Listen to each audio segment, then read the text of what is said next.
What advice would you give your first year, Eugene, in the Navy in regard to home purchasing?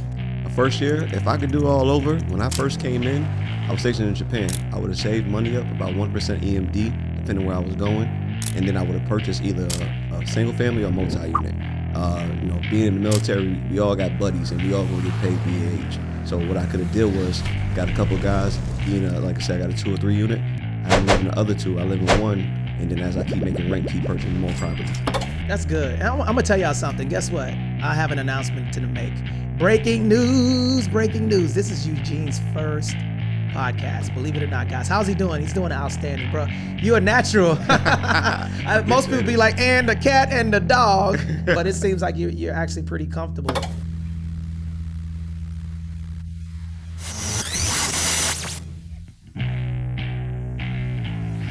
Welcome to the Win in Real Estate Show, and today we have on our situation report, we have Eugene Douglas. Welcome. Thank you so much. Outstanding. So you are a U.S. Navy veteran? Yes, I am. Okay, and how long have you been serving in the Navy? I've been serving since 2005, a little under 18 years. June 6th would be my anniversary. Oh wow, man! So you're almost done, right? Yep. Up to close to the upper room. And where are you from originally? New York City, Queens. Okay. Oh man, see, Queens. Oh, we got this New York stuff now. Let me ask you a question. What's your favorite hip hop artist? It's Fabulous. When I was growing up in New York and Queens, he was just up and coming. He had like this thing where he had a fashion brand. He knew how to dress, and he's real good with his words. I could see Fabulous being your favorite. Yeah. So see, New York artists don't be giving Atlanta artists no love, but I'm gonna let you slide on that. That's why he's laughing. Look how he's laughing at me. Hey, I know T.I. He just was talking about that we don't respecting y'all, but I like y'all. I like T.I. I like Outkast. Okay. Actually, right. I like even though he's not from Atlanta, MJG, 8 Ball. Okay. Yeah, all so right. I listen to some South. Okay, indeed. So what made you get into the real estate industry? Well, it was I bought my first home in 2017, and I never forget. I felt like I was doing majority of the work. I felt that just going around, looking at homes, understanding the communities, and just trying to get to know things. I was driving, doing Lyft, and I never forget one of my teammates, Samara. I picked her up, and we was talking, and she was like, "You ever thought about being a realtor?" I was like, "I don't think I can do it," but she was like, "I'm a people person," and I sat down, talked to Anthony, he another Navy chief, and I was like, "Okay, let me try." About 6 months later, I got my license. I was like, let's see how this works. Let's rock out. Yeah, let's rock out. Indeed. Now, one of the biggest things now you say you bought your first home in what year? 2017. 2017. Okay. So, what advice would you give your first year, Eugene, in the Navy in regard to home purchasing? My first year, if I could do it all over, when I first came in, I was stationed in Japan. I would have saved money up about 1% EMD, depending where I was going. And then I would have purchased either a single family or multi-unit. Being in the military, we all got buddies, and we all gonna get paid BAH. So what I could have did was got a couple of guys. Like I said, I got a 2 or 3 unit. Have them live in the other 2. I live in one, and then as I keep making rent, keep purchasing more property. See, and I like that strategy because a lot of veterans don't know that within 90 days of you actually being in this service, you have an opportunity to purchase property. You don't even have to get housing allowance, guys, to purchase. If you're in a good financial scenario that you can actually purchase property, why not get a property and get roommates? Absolutely, right? Absolutely. Hey, back then when I was young, I had a whole bunch of friends. We was partying. We could have been partying, at the house and making money. Oh man, see, that's the same thing that I think about, and I was kind of on that journey, and I'm like, man, in 1998, believe it or not, that was my first purchase. And once I started figuring out about the VA home loan benefit, I'm like, man, there's so many people that are in leadership that don't know about this. Why do you think that the military doesn't teach people about financial stability? They're teaching qualifications and making sure that you war ready and going out to fight. They don't want to teach you about things domestically to help you to acquire property. That's the reason why they have military housing. They say, hey, rather than you living in your own property and creating equity, we're going to put you somewhere where you're safe. See, and what's crazy about that is that, I align with that. And unfortunately, I'm out of the Marine Corps, as you can see. Y'all can see my Irish pennants on my face. This is blonde, by the way. This is not gray. For those of you, I'm actually 21. Yeah. But the biggest thing that I want to pull or extract that is that leveraging the housing allowance at an early age, the service is going to teach you how to be a good serviceman, not a good financial person, because you're going to get out. Yes, eventually. So now, since you are a chief, you have a lot of influence. What are you telling the young sailors coming in the Navy today? I try to tell them things that I wish I would have done at a young age. You know, I see a lot of guys in the military, they call it the Navy package. You get a Dodge Challenger, you get the Jordans. I'm telling them, hey, you know, I don't think that's the right thing right there. That Dodge Challenger you're going to get is going to depreciate. Mm-hmm. Go ahead, go get some property. You know, it's going to appreciate as time go on. And if you get out the military, you still have a nest egg in that home. That's really good, and I like that the Navy package, because the Marine Corps package is the same thing. The Dodge or the Camaro, yes, at 15% interest rate. Yep, yes, absolutely. You know, and all of the stuff inside that they're financing. But, you know, having that leverage and stuff like that, you know, as I progressed through the military, I did the same thing. And now that you're a homeowner, what did you end up purchasing at? I purchased in Spring Valley. When I first moved to San Diego, I never forget, they told me Spring Valley was bad, but there's pockets of San Diego that's real well. And the biggest thing was I was forward thinking. I was like, I want to get something that's going to be right by the highway, right by the schools, yep, right by daycare, and right by the malls. I wanted to make sure that eventually when I sell it or I rent it out, I want to give whoever takes it, you know, the opportunity to get something real nice. That's good. And I'm going to tell y'all something. Guess what? I have an announcement to make. Breaking news. This is Eugene's first podcast. Believe it or not, guys. How's he doing? He's doing outstanding, bro. You're a natural. Most people be like, and the cat and the dog. But it seems like you're actually pretty comfortable. So now, how many sailors do you believe that are, since you're a chief, can you talk about the chief life and how you're leveraging that to make more veteran family investors? Well, you know, being a chief, credibility. I don't know how it is in the Marines, but I know in the Navy, knowledge is power. So even when it comes to qualifications, you have to make sure that you know what you're talking about. So I use that ability as a chief to help other people out. As far as when it comes to the real estate side, I just talk them to things. I tell them about the VA. I let them know the benefits of the VA. And I even tell them that they can purchase up to 4 units. Sometimes they don't believe that. And I'm like, it's in the VA guidelines, you know. And they ask me, and I try to make sure, as I do as a chief in the Navy, I show them the references.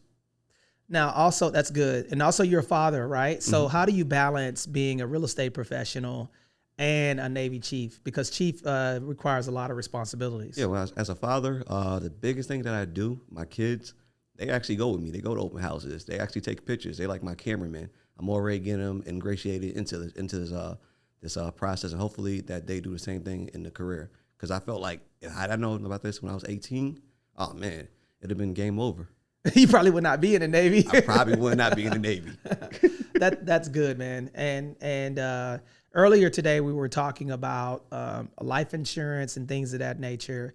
And guys, what I want you guys to do is break down your military career, if you're actually serving on active duty, into 5-year increments: 5, 10, 15, and 20. And the reason why I ask you guys to do that is because right now, as you can see, he's 18, right? 18 years in. So now he's transitioning into his last quarter. And what I like about what you're doing right now is that you're fundamentally focused. You've already figured out how to be a good chief, yes, right? Now you're really intimately focusing on your transition from a financial perspective. What are some of the tools that you're looking at, and why are you doing that? Because a lot of people have a hard time transitioning because they don't have a plan. Well, the biggest thing that I wanted to do was I wanted to make sure as a chief that I had my plans ready as a contractor if I do want to go that route. Also being a realtor, you know, again, make sure that I have options. Another thing also is I'm taking care of my health. What I mean by this, I'm constantly going to the doctor and disclosing things that, you know, that people don't do, because I want to make sure when I get out that I get disability. You know, that's a big part. Also, it just come down just understanding how to do things, and like, for instance, like life insurance. I know once I get out SGLI, I won't have no more. Mm-hmm. So I want to make sure I prepare myself and get something that's going to help me once I do eventually transition to the next life. That's good, man. Whew, man, that's a hard one, man. Why is it important to get your disability done while you're in the Navy? And how does that benefit service members transitioning out of the Navy? The biggest thing is it's easier to do it while you're in the military because once you get out and you're a veteran, it's so hard to do those claims. Yes, it can happen, but it's hard. My sister, she's in the Air Force, and she got out and she had 10%, and she has a couple of ailments that she didn't disclose. So once I found that out, and talking to a couple of my friends that retired, I was like, let me not try to hold things in, talk about those things, because eventually when you get out, you want to make sure you prepare yourself and taking care of yourself. That's good, man. And I'll tell y'all this, the military only cares about you when you're in, man. Once you're out of that regime, unfortunately, you're on your own, Jack. So yes, absolutely. So here's another thing. So what are the benefits of filing for disability? How does that correlate into financial stability as you get out? How does disability help veterans from a home buying and purchasing process? Oh man, that's one of the greatest things. So this thing called BOE.ca.gov, it's a border equalization. With a border equalization, it lets you know, as you being a disabled veteran, how much you can get for property taxes. So if you make over $72,000 and you're 100% disabled in California, you can get up to $161,000 reduced from your property taxes. Now there's other states that do even better, like Texas.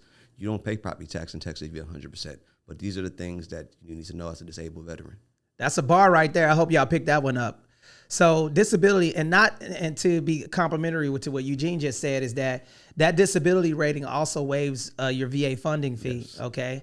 The VA funding fee is a one-time fee that gets added onto the purchase price, and this can save you thousands of dollars. Yes. So make sure you guys go to the hospital while you're in the service, or if you're trying to buy a home with your VA loan and you got an honorable discharge, file for your disability claim and get that claim started, because the VA will reimburse you in the event that you don't have any disability. But that claim has to be done before you actually get out of the military. Absolutely. Okay. Or before you buy purchase your first property. Yes, okay. Yes.